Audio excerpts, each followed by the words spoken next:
Hello, good morning students. Welcome BBA semester 6 boys and girls. Namaste. Shri Shivsha College of Commerce Management Computer Education managed by Jain Citizen Education Society. BBA semester 6. Myself Professor Nidhi Rawal. I will take your security analysis and portfolio management. Last we discussed concept of efficient frontier and optimum portfolio. રિસ્કના પ્રમાણમાં કેટલું expected return આપણને મળે છે એ આપણે chart જોયો તો table જોયું છે. નેક્સ્ટ ટોપિક છે આપણો assets management companies. Please student full video જોજો. Professional assets management seems to be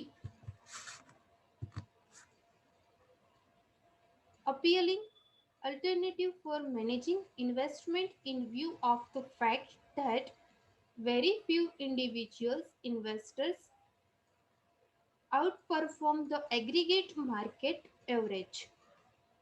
કોઈ પણ ઇન્વેસ્ટર્સ હોય છે એ માર્કેટ સ્ટડી કરે છે કે ફર્મનું કે કંપનીનું પ્રોફેશનલ એસેટ્સ મેનેજમેન્ટ કેટલી એની એસેટ્સ છે, ફિક્સ એસેટ્સ કેટલી છે, ટેન્જિબલ એસેટ્સ કેટલી છે, દ્રશ્ય મિલકતો, ઇનટેન્જિબલ અદ્રશ્ય મિલકતો કેટલી છે, ટેન્જિબલ દ્રશ્ય મિલકતો કેટલી છે, ફિક્સ એસેટ્સ કેટલી છે, કરંટ એસેટ્સ કેટલી છે, એસેટ્સ મેનેજમેન્ટ કરે છે, એનું મૂલ્યાંકન કરે છે, એની પાસે કેટલા અલ્ટરનેટિવ્સ અવેલેબલ છે, જેટલી પ્રમાણમાં એની પાસે એસેટ્સ છે એની સામે લાયબિલિટીઝ કેટલી છે, લાયબિલિટીઝને પેમેન્ટ કરવા માટે ફર્મ અથવા કંપની પાસે પૂરતા પ્રમાણમાં એસેટ્સ અવેલેબલ છે કે નહીં. In view of the fact that very few individuals investors outperform the aggregate market average. Market study કરે છે પરફોર્મન્સ શું છે ફર્મનું કે જેના દ્વારા ઇન્વેસ્ટર્સ છે એનું કેપિટલ સ્ટ્રક્ચર કેવું છે, પોર્ટફોલિયો મેનેજમેન્ટ કેવું છે, ઇક્વિટી શેર કેટલા માર્કેટમાં ઇસ્યુ કર્યા છે, પ્રેફરન્સ શેર કેટલા માર્કેટમાં ઇસ્યુ કર્યા છે, ડિબેન્ચર, બોન્ડ્સ, કમર્શિયલ પેપર્સ, એફડીઝ, આ બધું શું છે કે એનું બેન્કિંગ છે કે એના ઉપરથી જાણી શકે છે કે એનું એસેટ્સ કેટલી અવેલેબલ છે. Investors gets cost effective way to select among a wide variety of diversified portfolios. Investors પાસે અલગ અલગ ટાઈપના પોર્ટફોલિયોઝ હોય છે. મીન્સ કે ઇક્વિટી વધારે હોય તો પ્રેફરન્સ ઓછા હોય છે, ડિબેન્ચર વધારે હોય તો ઇક્વિટી અને પ્રેફરન્સ બેનો રેશિયો સિમિલર હોય છે, કે એનું કેપિટલ સ્ટ્રક્ચર કેવું છે કે જેના કારણે કોસ્ટ ઇફેક્ટિવ જોવા મળે છે કે કોસ્ટ ઓફ પ્રોડક્શન થાય છે એ ઘટે છે. રિસ્ક અને રિટર્ન જે પ્રમાણે એ રિસ્ક લે છે એ પ્રમાણેનું રિટર્ન, રિસ્ક વધારે એમ રિટર્ન પણ વધારે, રિસ્ક ઓછું એમ રિટર્ન પણ ઓછું. કોઈ પણ માર્કેટમાં તમે જુઓ છો કોઈ પણ ઇન્વેસ્ટર્સનો મેઇન એમ શું હોય છે કે એને મેક્સિમમ રિટર્ન મળે, એને જે ઇન્વેસ્ટમેન્ટ કર્યું છે એના ઉપર એને મેક્સિમમ રિટર્ન મળે. Moreover, hedge funds provides investors the opportunity to take advantages of risk-return combination that might not be available to the otherwise. એની પાસે ફંડ કેટલું અવેલેબલ છે, general reserve, capital reserve, workmen compensation fund, workers sharing fund, provident fund, company પાસે કેટલું fund available છે, અનામત કેટલું છે કે એમાંથી કોઈ પણ સમયે એવી સિચ્યુએશન ક્રિએટ થાય ત્યારે ઇન્વેસ્ટર્સને પેમેન્ટ કરવા માટે કંપની પાસે ફંડ હોવું જરૂરી છે. To take the advantages of risk return, risk જ્યારે હોય ત્યારે એનો એડવાન્ટેજીસ એ મેળવી શકે છે. એની પાસે કેટલા ઓપ્શન્સ અવેલેબલ છે. એમાં ફર્સ્ટ આપ્યું છે basically professionally assets management firm organise at 2 levels. First આપ્યું છે મેનેજમેન્ટ એન્ડ એડવાઇઝરી ફર્મ્સ. એમાં first individual and institutional investors can directly enter into contract with these firms for availing their service. કોઈ પણ એક individual હોય, એક વ્યક્તિ અથવા કોઈ પણ ઇન્સ્ટિટ્યુશન હોય, ઇન્સ્ટિટ્યુશનલ ઇન્વેસ્ટર્સ હોય, રોકાણકાર હોય કે ડાયરેક્ટલી માર્કેટમાં એન્ટર થાય છે કોન્ટ્રાક્ટ વિથ ધીસ ફર્મ કે ફર્મ સાથે કોન્ટ્રાક્ટ કરે છે કે ફર્મ્સ એને કઈ કઈ ટાઈપની સર્વિસ પ્રોવાઈડ કરે છે, વન ટાઈપ ઓફ કોન્ટ્રાક્ટ કરે છે ફર્મ્સ એને કઈ ટાઈપની સર્વિસ પ્રોવાઈડ કરે છે ઇન્વેસ્ટર્સને. This service includes standard banking transaction, extending advice to client on forming their own portfolios, managing client investment funds, etc. આ સર્વિસમાં શું ઇન્ક્લુડ હોય છે? Standard banking transaction. ઇઝીલી તમે બેન્કિંગ ટ્રાન્ઝેક્શન કરી શકો છો, કોઈ પણ સિક્યોરિટીઝ છે એને ઇઝીલી તમે પરચેસ કરી શકો છો અને સેલ કરી શકો છો સ્ટાન્ડર્ડ બેન્કિંગ ટ્રાન્ઝેક્શન દ્વારા. Extending advice to client on forming their own portfolios. કોઈ પણ ઇન્વેસ્ટર્સ હોય છે પોતાનો પોર્ટફોલિયો ક્રિએટ કરવા માટે કે એને ક્યાં ઇન્વેસ્ટમેન્ટ કરવું કે જ્યાં એને વધારે રિટર્ન મળે છે. ઇક્વિટી શેરમાં ઇન્વેસ્ટમેન્ટ કરવું, ડિબેન્ચરમાં ઇન્વેસ્ટમેન્ટ કરવું, બોન્ડમાં ઇન્વેસ્ટમેન્ટ કરવું કે પ્રેફરન્સ શેરમાં ઇન્વેસ્ટમેન્ટ કરવું, એ પોતાનો અલગ પોતાના પોર્ટફોલિયોઝ ક્રિએટ કરી શકે છે. એના રિલેટેડ ક્લાયન્ટને એડવાઇસ પ્રોવાઈડ કરવામાં આવે છે. મેનેજિંગ ક્લાયન્ટ ઇન્વેસ્ટમેન્ટ ફંડ, અને ઇન્વેસ્ટમેન્ટનું ફંડ કેવી રીતે કલેક્ટ કરવું, ક્રિએટ કરવું, એના રિલેટેડ સર્વિસ પ્રોવાઈડ કરવામાં આવે છે. ઘણી બધી ફર્મ્સ છે કે જે ઇન્ડિવિજ્યુઅલ અથવા ઇન્સ્ટિટ્યુશનલ ઇન્વેસ્ટર્સ હોય છે એને સાથે કોન્ટ્રાક્ટ કરે છે અને આવી સર્વિસ પ્રોવાઈડ કરવામાં આવે છે. For last some number of years, more importance is given to assets under management approach rather than providing banking service or financial service. ઘણા લાસ્ટ યરથી વધારે ઇમ્પોર્ટન્સ એને આપવામાં આવે છે એસેટ્સ મેનેજમેન્ટને rather than banking service. Banking service અને financial service કરતાં, ફાઇનાન્શિયલ એડવાઇસ કરતાં વધારે ઇમ્પોર્ટન્સ આપવામાં આવે છે એસેટ્સ મેનેજમેન્ટ અપ્રોચને. Under this approach, management firm acquire the full custody of investors' capital and its management firm discretion as how these funds are investors. આ જે એસેટ્સ મેનેજમેન્ટનો અપ્રોચ છે કે જેમાં ફર્મ્સ એક્વાયર ફૂલ કસ્ટડી, ફર્મ્સ છે કે એ પૂરેપૂરી ઇન્વેસ્ટર્સની જે કેપિટલ છે, ઇન્વેસ્ટર્સ રોકાણકારની જે મૂડી છે એને પૂરેપૂરી કસ્ટડી પ્રોવાઈડ કરે છે, સેફટી પ્રોવાઈડ કરે છે. It is the management firm's discretion as how this funds are invested. આ ફંડને ક્યાં ઇન્વેસ્ટ કરવું એ ફર્મ એને રિલેટેડ ડિસિઝન લે છે. ફર્મ્સ એને એડવાઇસ પ્રોવાઈડ કરે છે how to this funds are invested. આ ફંડને તમે ક્યાં વધારે ઇન્વેસ્ટ કરો છો કે જેમાં તમને વધારે એક્સપેક્ટેડ રિટર્ન મળે છે. Full custody of investors capital. ઇન્વેસ્ટર્સની કેપિટલને ફૂલ્લી કસ્ટડી અવેલેબલ થાય છે. In this structure each client of the firm has a separate account. આ સ્ટ્રક્ચરમાં શું હોય છે? ક્લાયન્ટ ઓફ ધ ફર્મ, કોઈ પણ ફર્મનો ક્લાયન્ટ હોય છે, કસ્ટમર હોય છે, ઇન્વેસ્ટર્સ હોય છે, એનું સેપરેટ એકાઉન્ટ એમાં અવેલેબલ હોય છે. The assets of each client are accounted for separately even if the firm's employs a single model portfolio. This can be depicted in the following figure. Figure આપ્યો છે assets manager છે client 1 and 2. Assets manager છે client first day મળે છે, client second, client third, બધા માટે અલગ અલગ પોર્ટફોલિયોઝ બનાવે છે કે અમુક એવા એમ્પ્લોઈઝ હોય છે, અમુક એવા ક્લાયન્ટ હોય છે કે જેને ઇક્વિટીમાં વધારે ઇન્વેસ્ટમેન્ટ કરવું છે, અમુક એવા ક્લાયન્ટ હોય છે કે જેને ડિબેન્ચરમાં ઇન્વેસ્ટમેન્ટ કરવું છે, અમુક એવા ક્લાયન્ટ હોય છે કે જેને બોન્ડ્સમાં ઇન્વેસ્ટમેન્ટ કરવું છે.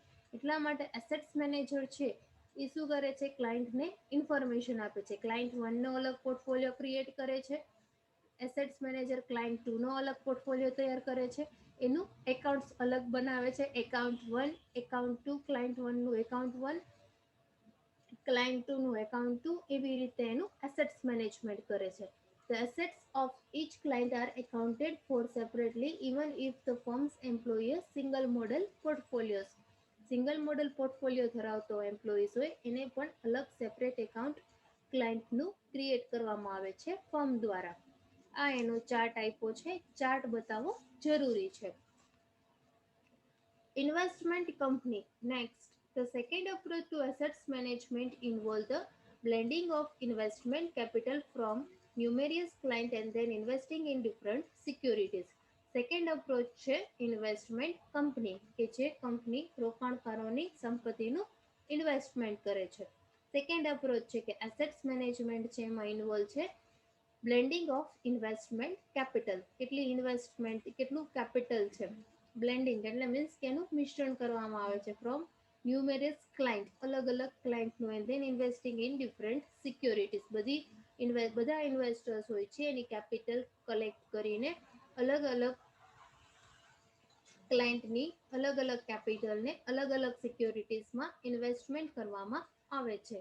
The fund belonging to so many clients are invested in single portfolio of securities by the assets management company.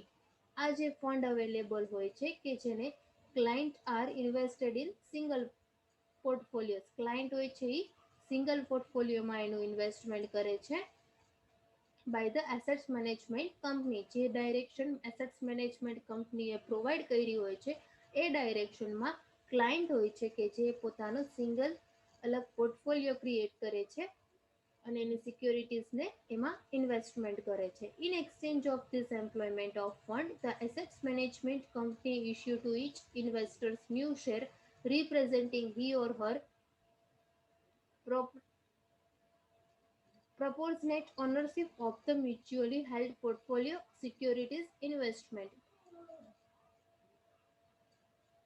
Assets management company છે કે જે દરેક ઇન્વેસ્ટર્સને નવા શેર પ્રેઝન્ટ કરે છે. New share representing his or her proportionate. એ કેટલા પ્રમાણમાં એને શેર ધરાવે છે એ પ્રમાણમાં એને ઓનરશિપ પ્રોવાઈડ કરવામાં આવે છે. Mutually held portfolio of security and investment. એ જે સિક્યોરિટીઝ અને ઇન્વેસ્ટમેન્ટ ધરાવે છે એ પ્રમાણે એને ઓનરશિપ પ્રોવાઈડ કરવામાં આવે છે. Following figure show the kind of structure arrangement. એમાં ફર્સ્ટ આપ્યું છે ક્લાયન્ટ 1 એન્ડ ક્લાયન્ટ 2 કે જે ઇન્વેસ્ટમેન્ટ કંપનીને મળે છે અને ઇન્વેસ્ટમેન્ટ કંપની છે કે એ કોમન સિક્યોરિટીઝનો અલગ પોર્ટફોલિયો બનાવે છે. ઇન્વેસ્ટમેન્ટ કંપનીનો ક્લાયન્ટ ચાર્ટ જોઈએ. ક્લાયન્ટ 1, ક્લાયન્ટ 2, ક્લાયન્ટ 3 કે જે ઇન્વેસ્ટમેન્ટ કંપનીને પોતાનું ઇન્વેસ્ટમેન્ટ આપે છે રોકાણ આપે છે અને ઇન્વેસ્ટમેન્ટ કંપની છે કે કોમન સિક્યોરિટી પોર્ટફોલિયોઝમાં એનું ઇન્વેસ્ટમેન્ટ કરે છે.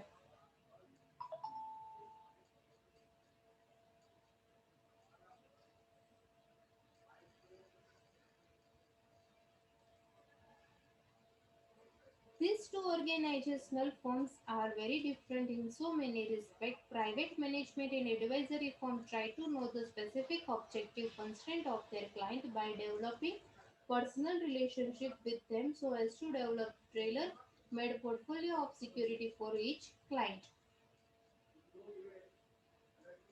These two organizations આ જે બે ઓર્ગેનાઇઝેશન છે ફર્સ્ટ એસેટ્સ મેનેજમેન્ટ કંપની એમાં ફર્સ્ટ આપ્યું છે મેનેજમેન્ટ એન્ડ એડવાઇઝરી ફર્મ અને સેકન્ડ આપ્યું છે ઇન્વેસ્ટમેન્ટ કંપની કે જે ઘણી બધી સારી સર્વિસ પ્રોવાઈડ કરે છે. પ્રાઇવેટ મેનેજમેન્ટ આપે છે એડવાઇઝરી ફર્મ છે કે we try to know the specific objective કોઈ પણ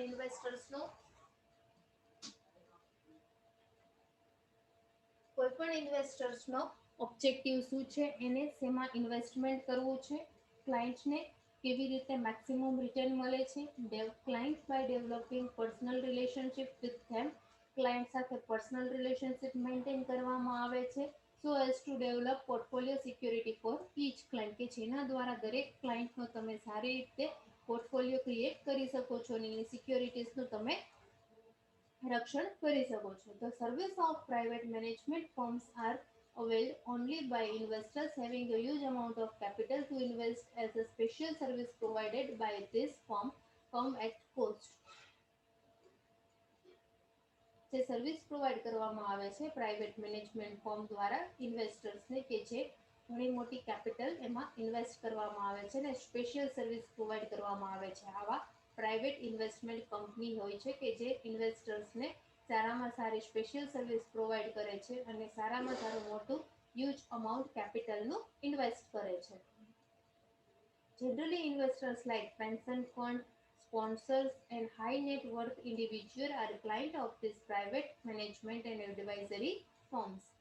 જનરલી ઇન્વેસ્ટર્સમાં કોણ હોય છે કે જે પેન્શન ફંડ, ગવર્મેન્ટ અથવા પ્રાઇવેટ કોઈ પણ ઇન્વેસ્ટર્સ હોય છે કે એને પોતાનું ફંડને ઇન્વેસ્ટ કરવાનું હોય છે, કે જેમાં પેન્શન ફંડ છે, સ્પોન્સર્સ છે,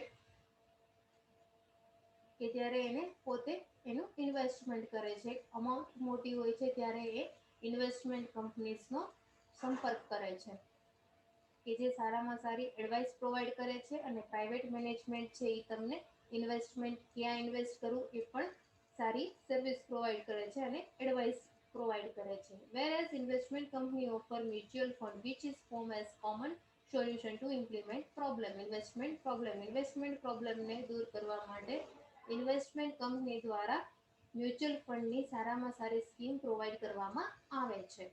Generally, individuals investors having small amount of capital to invest available the benefit of personal assets management through such investment companies. Individual investors હોય છે કે જે સ્મોલ અમાઉન્ટ ઓફ કેપિટલ, બહુ નાની અમાઉન્ટ કેપિટલની હોય છે કે એને ઇન્વેસ્ટ કરે છે અને બેનિફિટ મેળવે છે. These are so many example of firms that combine these two structure and both private advisory and public advisory, કે જે પ્રાઇવેટ અને પબ્લિક બંનેને સર્વિસ સારામાં સારી પ્રોવાઈડ કરે છે, ઇન્વેસ્ટમેન્ટને રિલેટેડ એડવાઇસ અને સર્વિસ પ્રોવાઈડ કરે છે. નેક્સ્ટ સેશનમાં આપણે ડિસ્કસ કરીશું મ્યુચ્યુઅલ ફંડ.